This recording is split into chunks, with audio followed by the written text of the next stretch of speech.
খবরটা পেয়েই দৌড়ে এসেছিল পরমা। নন্দিনীর মেয়ের হঠাৎ করে এমন একটা বিপদে নন্দিনীর পাশে থাকতেই হয়েছে তাকে।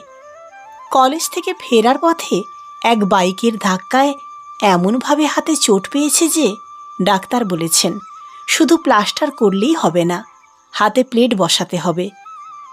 নন্দিনীর সাথে অপারেশন থিয়েটারের পাশে বসেই পরমা লক্ষ্য করল জয়িতাকে। চোখ মুখ ভার করে একজন ডাক্তারের পেছন পেছন ছুটে চলেছে।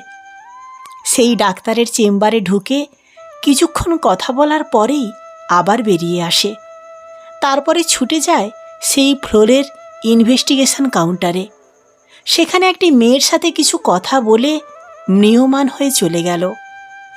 অনেক বছর বাদে আজ আবার জয়িতাকে দেখতে পাওয়া তার।